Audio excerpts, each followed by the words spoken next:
37 years, long time. A long time to have between two people, have 3 children, and have it all disintegrate. I mean, it happens all the time. You had 3 children together. You get along with them? A little bit? No. Well, ma'am, I know you've been through a lot. Sometimes folks can't get along and things just go south on them. Sometimes life just kicks you in the teeth. But you gotta stand up and you gotta be accountable and you gotta try a little bit to be civil to each other. In my view, this divorce, these proceedings are clear. It's clear to me that this plaintiff gave up her right to chase after you and argue with you and fight with you about money. She just said, give me the house and be done with it, and I'll get on with my life. It's also clear to me that the grantor has the tax obligation. It's further clear to me that if the property was to be conveyed a grand bargain and sale deed free of all encumbrances, the tax would be an encumbrance. Judgment for the plaintiff, $2,127.87. Thank you. So, the judge rules in favor of the plaintiff. The ex-wife gets the tax bill paid, and the ex-husband gets reprimanded for sending those cockroaches. Coming up. And I confronted him about the bill, just like he said, and it turned ugly. And that's when he told me, I'm paying you. I said I was going to pay you, but really I don't have to pay you. That's what he said. And from that point on, I never got any money.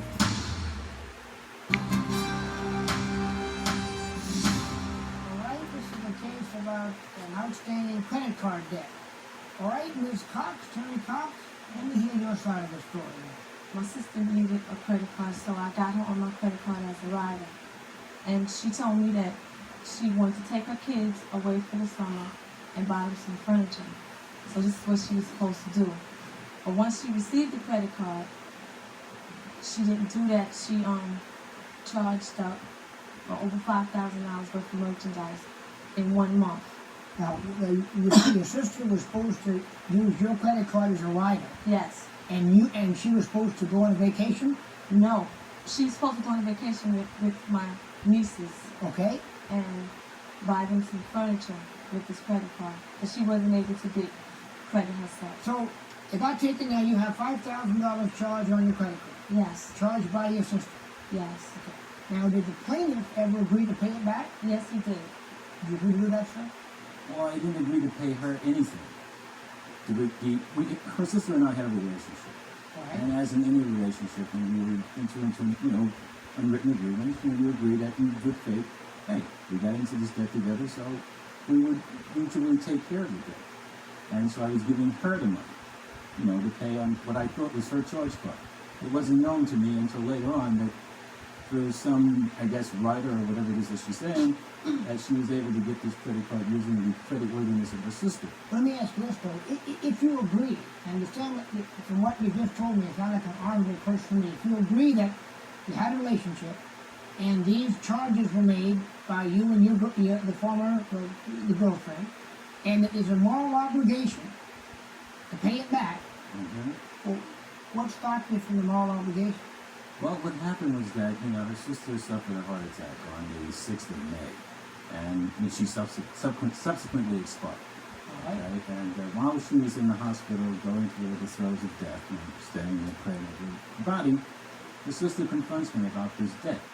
And so I said to her, I'm not in a position to discuss this with you right now, but soon after all of these other issues have been resolved, I'd be more than happy to sit down and talk with you about it. She became very irate and lambasted me, just chewed me out there in the hospital. And, her... Okay, good. Okay, now how about that? At the hospital when your sister was on her deathbed, as it were, what happened there? We had a disagreement, just like you said. At the hospital? Yes, at the hospital. It was like, the bill was due on the 19th of May. And it's like the 16th of May. And I confronted him about the bill, just like he said. And it turned ugly. And that's when he told me, I'm paying you. I said I was going to pay you, but really I don't have to pay you. That's what he said. And from that point on, I never got any money. Did you know what your legal position was? Yes, I knew my legal position. What was it? Well, it was my credit card, and she was a rider on my credit card. and legally I was responsible to pay it. So your position, you knew you were on the hook, Yes. but you thought that what he ought to do is stand up and pay back because it was a combination of debt gotten by him and your sister who had passed away. Right. And also he said, he told me he would pay me. And he was paying me. I got $1,300. The minute my sister had this heart attack and she was in the hospital, everything stopped. See, him and my wife, they didn't have any type of relationship. The minute, I guess, he found out that it was her involved with the credit card, then he really took a step back and said, I'm not going to pay you anything. He didn't offer $10, $20, $30. He didn't offer anything. Mr. Jenkins, these charges on the card, how many of them were for you? I mean, for your car and things that you use? More? Yes. Probably about $2,000 a day. Even though the person you had a relationship with the passed away, if you use the benefit of that credit card, and you stood up like a man and told me $2,000, I put in the things that I use, don't you think you want to pay that back? Yeah, well, yeah, see, I have mixed emotions about that. Had she not conducted herself in the way she did, I would have continued to pay her. But let me ask this, what real difference is that? I mean, what real difference is that? The real difference is that there's an emotional aspect to this. I was in the throes of despair. I was grieving for a dying sister whom I loved very much, and she's attacking me. No, he's lying. He treated my sister bad through the relationship. Okay? He's staying in my sister's apartment right now, rent free. All right? He won't leave the apartment. I'm in court. I don't have to take him to court now. I have to get my niece to take him to court to get him out of the apartment.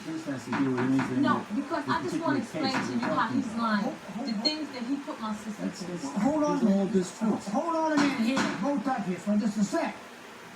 Now, let's assume that what all you're saying is true. That doesn't have anything to do with the credit card, which you're responsible for, and he's got charges on now. What his relationship was with your deceased sister really is not pertinent to what we're here for right now, but I'm prepared to make my decision. I've heard all I need to hear on the narrow question before me. We're being recessed, and I'll make my decision in 1 minute. Terry Cox is angry. She says Ron Jenkins used her credit card, used her sister, and is used to getting off scot-free, but now he's going to pay. Ron Jenkins says he's already paid and doesn't feel obligated anymore. The judge is a family man. It should be interesting to hear his verdict. That's next. I've heard the evidence, and prepared to make my decision. As I indicated earlier, to go to the plaintiff and the defendant, this is a court of law. It's not a court of equity. It's not a court of morality. I know, sir, that you said you didn't like the way you were treated, and that's kind of it's not a put down, that's kind of getting knocked down. Life sometimes just comes up and goes back on you. But in life, it's not a question if you get knocked down. The question is will you get up. And you own the money. You own your part of the credit card. But there's no legal obligation to pay, but you ought to pay. You ought to stand up, you ought to bow your neck and say, we had our problems, we had our differences. Yesterday is yesterday. What can we carve out of tomorrow? But in this case, I have no choice. Judgment for the defendant. In a sad case, the judge rules in favor of the defendant, but he suggested that Mr. Jenkins lives up to his moral obligation.